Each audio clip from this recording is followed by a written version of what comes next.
বিএনপির সাথে ঐক্য হলেন চরমোনাই। চরমোনাইয়ের 10 দফা দাবি মেনে নিলেন বিএনপি। দাবিসমূহ দ্রুত সংস্কার শেষ করে 1 বছরের মধ্যে নির্বাচন দেওয়া, চাঁদাবাজি বন্ধ করা, ইসলাম বিরোধী কথা বন্ধ করা ইত্যাদি। তো ঠিকই তো আছে। বিএনপি আমাদের লোক, আওয়ামী লীগ আমাদের লোক। দল নিষিদ্ধ হইলে অসুবিধা কি? মানুষ কি নিষিদ্ধ হইব নি? মানুষের আমরা কবরদন লাগবে না? সাহায্য সহযোগিতা করতে হইব, বাঁচাইতে হইব, বিদেশ তো বাবাই তোয়াই আনতে হইব, তারপরে তাদেরকে ভালোবাসতে হইব, ক্ষমা করতে হইব। একসাথে আমরা মাতাত করিলে জান্নাতে জান লাগবো নি? তো বিএনপি আমাদের, চরমোনাই আমাদের, আওয়ামী লীগ আমাদের, জামাতে ইসলাম আমাদের, সবে তো আমাদের। সব আমরা কোরআনের জন্য ঐক্য হয়ে যায়। চাঁদাবাজি তো আমরা কেউ চাই নাই। সুন্দর কথা, ওয়াতাসিমু বিহাবলিল্লাহি জামিয়া, সুন্দর কথা। আচ্ছা, মিজানুর রহমান আল আজহারি বলেছেন, দেশ স্বাধীনের আগে যদি আমার জন্ম হতো তাহলে আমাকেও রাজাকার বানিয়ে দিত। তো এটা তো ঠিকই। আমরা 1382-তে জন্ম, এরপরও কলেজও মারামারি লাগলে আঙ্গর রাজাকার গই ফিরে দিত। তো এখনও কিছু লই লাগলে কো রাজাকার। এ চেতনা দিয়ে তো ব্যবসা বাণিজ্য করছে। অন আল্লাহ এমন ব্যবস্থা করছে, অনক সব রাজাকার হোলানে মিছিল দে, তুমি কি আমি কি, রাজাকার রাজাকার, চেয়েছিলাম অধিকার, হয়ে গেলাম রাজাকার, জয় বাংলা। তো আমরা সব রাজাকার। এখন রাজাকার হইতে কোনো অসুবিধা নেই। কেমন? আল্লাহ আল্লাহ, তুমি আমাদেরকে হেফাজত করো, পড়ে আমিন। স্বামীর জন্য অপেক্ষা করলেন বিডিআরের বউ 16 বছর। 16 বছর পর জেল থেকে আসলেন বিডিআর সৈনিক। স্বামীর জন্য অপেক্ষা করা নিয়ে ইসলাম কি বলে? হ্যাঁ, যদি আপনার স্বামী এই হয়ে যায়, নিরুদ্দেশ হয়ে যায়, বা 7 বছর পর্যন্ত অপেক্ষা করা, এটা সিস্টেম আর কি ইসলামে। 7 বছর পর তাকে ধরেন নিরুদ্দেশ আইন মনে করে ভাবি সাহেবা চলে যেতে পারে। তো ভাবি সাহেবা তো যায় নাই, মনে করছে আমার প্রিয়তম হাজব্যান্ড মুক্ত হবেন। 7 বছর জেল দিছে সরকার, জেল খাটছে। পৃথিবীতে এমন কোনো বারবেরিয়ান্স, গণহত্যা, গণনির্যাতন হয় নাই। সাইবেরিয়া বলেন, তারপরে যুগোস্লাভিয়া বলেন, তারপরে আফ্রিকা বলেন, এই তাম পৃথিবীতে এরকম নির্যাতন হয় নাই। 7 বছর বিডিআরদেরকে জেল দিয়েও 17 বছর ধরে রেখেছে। 17 বছরে অনেক তার ওয়াইফেরা মারাও গেছে। কি জবাব দিবে মেয়েটা? সে কেন ফালাইলো?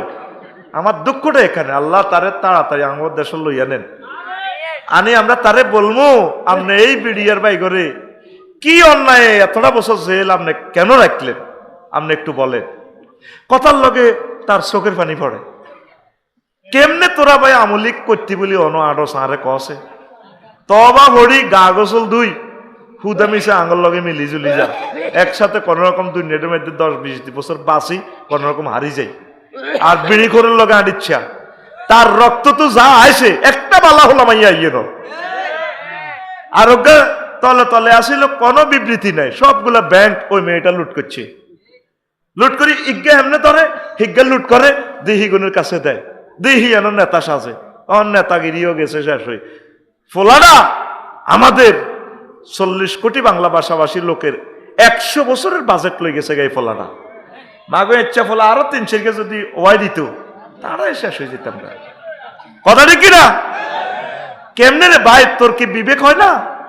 1400 লোকের ফোলা আনের সিদ্ধ করে গেলিছে কলজাটা। তুই এখনো কাজ আফাল্লাই তোর হরানো রে। তুই আসলে নষ্ট ফোলা রে, তুই আসলে চাঁদাবাজি করি পেলে আঁটছে, ঠিক কিনা?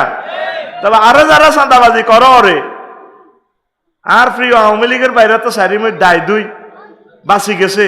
আল্লাহ তা করে নেখায়াত দেখ। আমরা আশা করি তারা আমাদের কাছে চলে আসবেন, ইনশাল্লাহ তারা নিরাপদ থাকবেন। আল্লাহ তাদের নিরাপদের ব্যবস্থা করুক।